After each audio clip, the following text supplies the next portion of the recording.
Olá, pessoas do meu coração, como é que vocês estão? Espero-vos bem desse lado.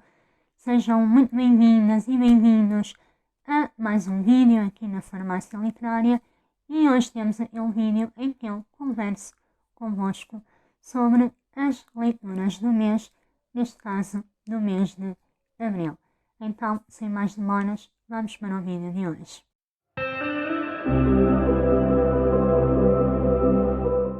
Bem, Abril foi assim um mês, desde há muito tempo, um mês em que eu consegui retomar o meu ritmo de leitura, em que eu consegui voltar a ler com alguma cadência, tanto que isso refletiu-se nas leituras maravilhosas que eu fiz, que foram 5, e estou muito contente por isso, por ter conseguido voltar à cadência normal, ao ritmo de leitura que me era normal, portanto, só por isso já me sinto muito contente. Então, como eu disse, eu em abril li 5 obras e é sobre elas que eu vou falar. Duas delas, duas ou três, duas têm já vídeo aqui no canal, eu depois deixo os links na descrição. E sobre as outras três vou falar então um bocadinho neste vídeo. Então eu comecei a abril a ler a obra Lavores de Ana, da autora Ana Cláudia Santos. Vou deixar alguns a capa por aqui porque li em formato digital. E esta obra tem assim um caráter, para mim, autoficcional. Mas isso é a minha interpretação, não sei se é ou não. Eu estive a ler algumas opiniões e algumas coisas sobre a autora. E nós temos aqui a narradora, que é a Ana, não é Lavores de Ana. A Ana que irá andar aqui entre Nápoles e Portugal. Para mim esta obra, o que eu tirei desta obra foi mesmo quase que uma carta de amor a Nápoles. Eu já estive em Nápoles também. Não me apaixonei, confesso. Não. Mas, de facto, nós nesta obra podemos perceber o quanto a autora gosta dessa cidade, o quanto Nápoles lhe é.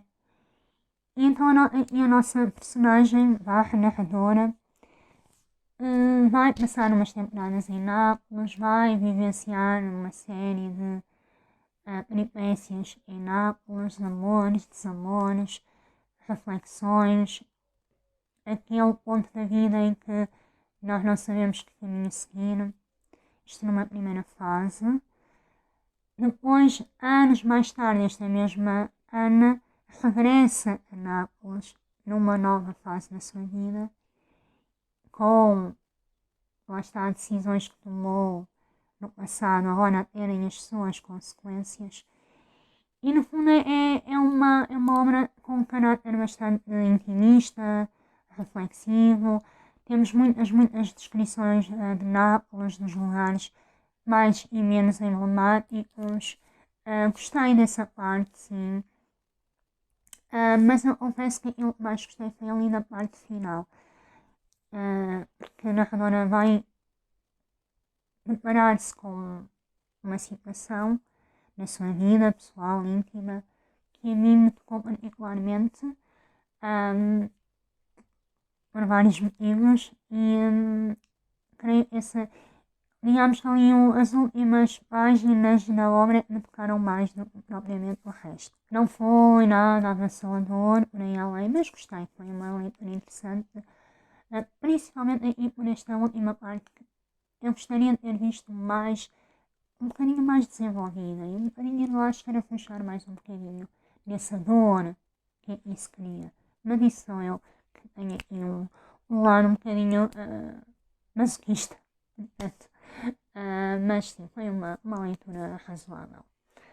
De seguida, li também uma obra que já tem aqui vídeo, Cartografia para Caminhos Incertos, do Ian Fraser, que é um autor brasileiro, apesar de eu ter dito o nome com um sotaque estranho, mas é um autor brasileiro. Não vou falar muito sobre ele, porque há um vídeo só a refletir sobre essa leitura. Foi uma leitura que me soube muito bem, uma leitura que me aqueceu o coração. Muito resumidamente, nós temos aqui a história do Mané. O Mané é um aspirante atleta que vive num vilarejo no interior da Bahia chamado Redenção. Deixar aqui a nota de que esta obra tem uns pozinhos de realismo mágico, ok? Mas não é nada por aí além. Então o nosso aspirante atleta, a determinada altura e movido pelo amor, pelo afeto, afasta-se do centro de redenção. E reza a lenda em se afastar muito do centro da vila de redenção, que se perde para sempre. E é isto que acontece aqui ao nosso Mané. Ele vai perder o caminho de volta à casa, ele vai deixar de saber como voltar para a sua redenção, e então só lhe resta ir procurar outras paragens na esperança de, nessas suas viagens, encontrar o caminho de volta para casa. E ao longo destas suas viagens ele vai encontrando outras pessoas, outros personagens que vão ter um impacto na vida dele, que lhe vão trazer reflexões importantes, que o vão confrontar consigo mesmo, com os seus demónios, com a sua sombra, mas também com as coisas boas que ele tem dentro de si. Portanto, é uma obra, é uma ternura. E é também uma obra que nos faz refletir, é isto de querer voltar para casa. Será que a nossa casa é de facto um lugar? Ou estará em todos os lugares onde nós somos por inteiro? É esta a reflexão que nos fica com a busca deste nosso Mané. E a redenção, por outro lado, redenção. O que é isto de procurar a redenção? O que é a redenção? E eu acho que o autor jogou muito bem aqui com a palavra, com este trocadilho, porque também nos faz refletir aqui sobre culpas, arrependimentos que todos nós carregamos e para os quais buscamos redenção, para os quais buscamos perdão, expiação, o que for. Mas o que é isso? Não é? O que é, será que há mesmo uma redenção? Ou será que ela é necessária? Não somos nós, afinal, humanos? E ser humano não é errar também, muitas vezes? É carregar culpas que não são nossas, mas sim nos nossos antepassados, na nossa história, enquanto humanidade, enquanto povo, enquanto família, enquanto nome. São reflexões que também esta obra nos leva a fazer. Eu gostei imenso, imenso, imenso. Apesar de ter estas camadas mais profundas, é uma obra que nos deixa aí com um quentinho no coração, por isso eu adorei, adorei. Depois li uma obra não tão fenomenenta, digamos assim, antes pelo contrário, li Os Cus de Judas, do António Lobato Nunes. E esta obra, lá está, não é uma obra fácil, apesar de eu ter adorado. Eu gosto muito do Lobato Nunes, já li alguns livros dele, gosto sempre muito, muito, muito deste fluxo de consciência, deste entrar na mente do narrador e das personagens até juntos. Adoro a escrita dele, gosto mesmo muito. Os de Judas é uma das obras mais emblemáticas, mais conhecidas do Lobato Nunes. Aborda aqui o tema da guerra colonial. O António Lobato Nunes ele era médico psiquiatra e durante a guerra colonial ele foi recrutado para ir, enquanto médico, para a guerra colonial, neste caso em Angola. E esta obra retrata muito o que ele viveu por lá, apesar de ter aqui um caráter ficcional, mas tudo ele conta é bastante real. O nosso narrador, que tem aí um interlocutor, ele é um narrador que está a conversar com uma figura feminina, nós não sabemos quem é, não sabemos o nome, nada, também não sabemos quem é este narrador, sabemos apenas que ele foi um médico que combateu na guerra colonial em Angola durante 2 anos, durante 27 meses. Então ele vai contar em fluxo de consciência, sempre, os horrores desta guerra. E eu já tinha lido algumas coisas sobre a guerra colonial. Lido em termos de literatura, em termos de ficção e não ficção também. Mas confesso que esta obra foi a que mais mexeu comigo nesse sentido. Não sei se é por ter sido escrita pelo Lobo Antunes, por eu gostar muito da forma dele contar as coisas, mas isto mexeu muito comigo. Mexeu mesmo ao ponto de me deixar bastante com raiva, por um lado, não é? Porque esta guerra continua a ser inominável, os horrores, uma coisa sem sentido nenhum. E por outro lado, muito triste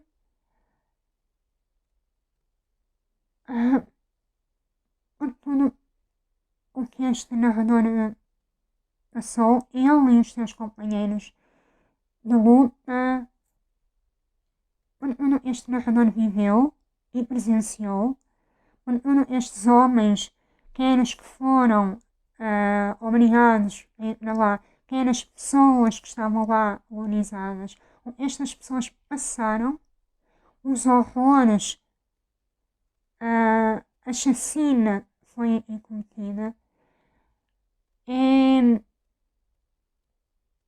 é algo, lá está, é quase inenarrável e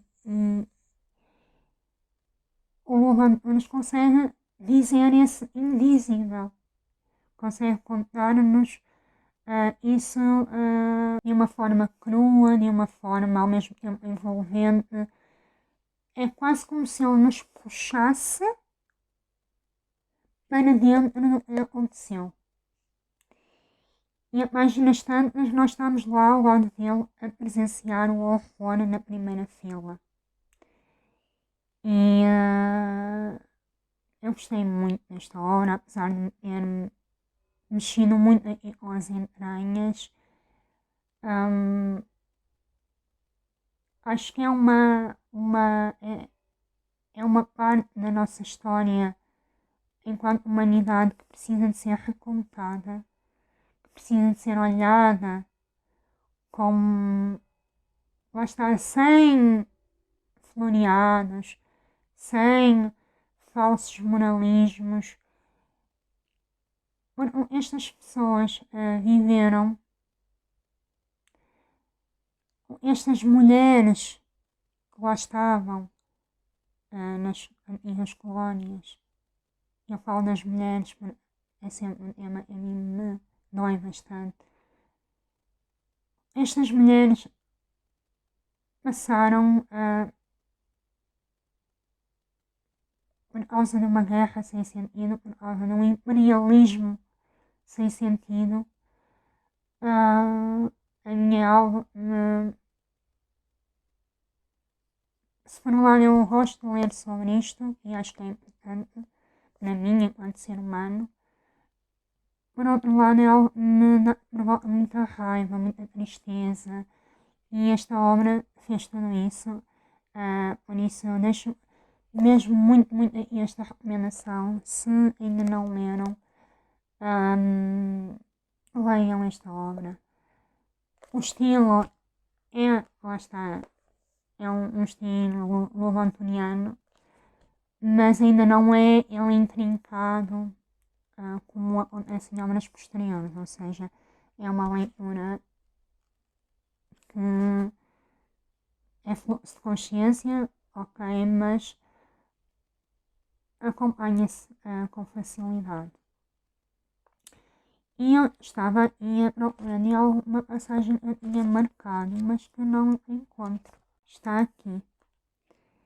Eu vou-vos ler aqui um pedacinho. Aí, durante um ano, morremos não a morte da guerra, que nos despovoa de repente a cabeça num estrondo fulminante e deixa em torno de si um deserto desarticulado de gemidos e uma confusão de pânico e de tiros, mas a lenta, aflita, torturante agonia da espera. A espera dos meses, a espera das minas na picada, a espera do paludismo, a espera do cada vez mais improvável regresso, com a família e os amigos no aeroporto ou no cais, a espera do correio, a espera do jipe da PIDE que semanalmente passava a caminho dos informadores da fronteira, trazendo consigo 3 ou 4 prisioneiros que abriam a própria cova, se encolhiam lá dentro, fechavam os olhos com força e amoleciam, depois da bala, um soufflé se abate, de flor vermelha de sangue, a crescer as pétalas na testa.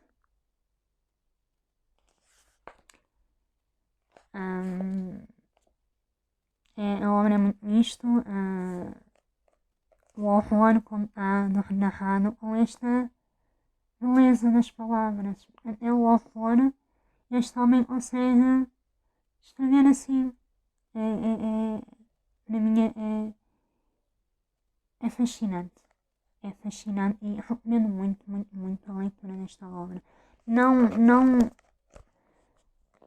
tenham medo aqui deste nome, ok? Não, eu sei, há muitas pessoas que têm. Eu também tinha muito receio de começar a ler Lobo Antunes, mas é muito difícil, pessoas, só vão, ok? Difícil, fácil, o que é isso? Não é? Portanto, experimentem, permitam-se, porque vai valer muito, muito a pena. Depois, para fazer aqui uma pausa em temas tão pesados, decidi ler uma obra de uma autora portuguesa, da Ana Portocarrero. Eu não sei porque disse isto com sotaque hispânico, não sei se a autora tem o apelido hispânico, mas pronto. Da Ana Portocarrero, a infelicidade de Sara Lisa. Eu vou deixar a capa porque eu trouxe da biblioteca. E o que é que nós temos aqui? Nós temos aqui a Sara Lisa, é um nome muito engraçado. A Sara Lisa, que é uma aspirante a escritora e que, a páginas tantas, alguém lhe diz, um erudito da literatura lhe diz que ela, se quiser algum dia ser escritora, tem de ser uma desgraçada, ou seja, tem de viver um trauma, tem de ser intrinsecamente infeliz para poder escrever bem e de forma profunda. Só que nós temos aqui um problema. Esta nossa Sara Lisa é o oposto. Esta nossa Sara Lisa é intrinsecamente feliz. Nunca teve uma desgraça, nunca sentiu que a vida lhe era madrasta, nunca teve um problemazinho sequer na vida, sempre teve uma vida de princesa. Então ela considera-se uma pessoa feliz. E vê-se aqui neste paradoxo. Então, se eu quero ser escritora, mas se eu para escrever tenho de ser, tenho de saber e viver e sentir o que é a desgraça, o que é a infelicidade, o que é a melancolia, como é que eu faço? E ela arranja aqui forma de tentar procurar a infelicidade. Isto aqui é quase uma jornada do herói ao contrário. E uma mulher, em vez de correr atrás da felicidade, vai correr atrás da infelicidade, de situações que a tornem uma pessoa infeliz. E ela vai então recrutar, entre aspas, a ajuda de um morador de rua, que é o Gael, e ele vai tentar mostrar-lhe situações para ela experienciar, para tentar sentir o que é a infelicidade. E basicamente é isto. Esta obra parece mais linear do que aquilo que é. E ela aqui, para mim o mais curioso foi esta diferença, esta que eu sinto em relação, a esta personagem. Eu sou precisamente o oposto. Acho que sou naturalmente, intrinsecamente melancólica. Claro que tenho os meus momentos de felicidade e de alegria, mas naturalmente e intrinsecamente sou mais dada à melancolia, à nostalgia, a pensar demais, a sentir demais. Não fosse ser uma pessoa altamente sensível. E achei engraçado ver, achei curiosa aqui a dinâmica da narrativa e a história. E também o questionamento do que é a felicidade e o que é a infelicidade. O que é que, de facto, lá está. Porque há pessoas que já passaram por vários desafios na sua vida, traumas brutais, e continuam a cultivar dentro de si a felicidade. E depois temos pessoas que até tiveram sempre uma vida aparentemente estável, sem grandes percalços, mas que são intrinsecamente infelizes, intrinsecamente melancólicas. E acho que também nos faz refletir sobre isso, sobre esta dimensão que é muito além das pequenas vivências da vida, não é? E então eu achei uma obra, a obra está engraçada, está interessante.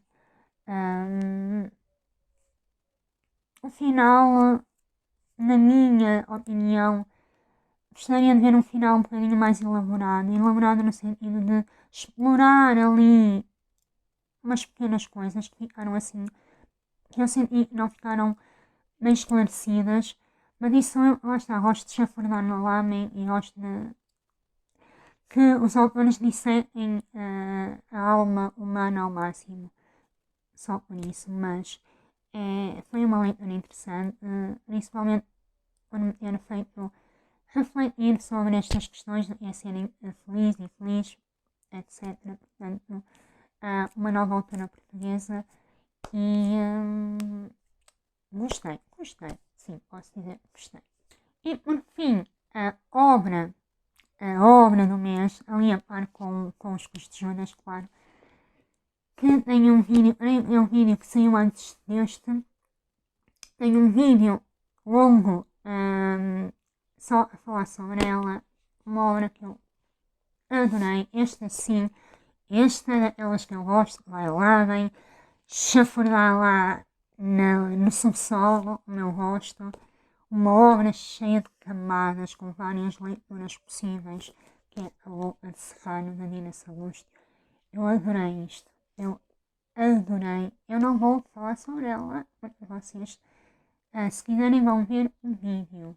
Eu só posso dizer que esta obra tem várias camadas. Esta obra nós começamos a ler a pensar que é uma coisa e depois percebemos que afinal é muito mais. E quando percebemos isso, se quisermos ir mais fundo, conseguimos. É uma obra com várias camadas, pode ser lida sob perspectivas diferentes, ok? Serrano, só um pequenino resumé. Serrano é um vilarejo de Cabo Verde. Um vilarejo onde habitam personagens com as suas peculiaridades. Nós temos aqui muito a mulher, o papel da mulher aqui, não é? A violência, o abuso da mulher, a mulher um ser sempre inferiorizado, vista como uma mera parideira, se não conseguir ter um filho é logo descartada, é excluída. Nós temos aqui uma Filipa, que vem quase como a representar não só as mulheres de Serrano, mas também os traumas ancestrais das mulheres na sua família, não só. Vem aqui quase como ser a voz, e é muito engraçado estar a dizer ela vem ser a voz. Se vocês lerem vão perceber que isto tem aqui um simbolismo muito grande. Ela vem aqui quase que libertar todas estas mulheres destas amarras, destas lealdades ancestrais, destas feridas. E depois temos a Lua de Serrano. Quem é que será esta Lua? Que até dá nome ao livro. Vou lá espreitar um vídeo sobre esta obra. Esta obra é maravilhosa. Eu adorei o que aqui está. E foram estas as minhas leituras de abril. Gostei muito deste mês em termos de leituras. Acho que foi muito bem. Trouxe-me aqui de obras que vão ficar comigo para sempre, principalmente aqui a nossa luta. E é isso. Digam-me aí o que vocês andaram a ler no mês de abril. Se leram alguma obra que vos deixou assim arrebatadas, contem-me aí nos comentários. Como sempre, muito obrigada por estarem desse lado. Eu despeço-me com um abraço imenso, boas leituras e vemo-nos no próximo vídeo.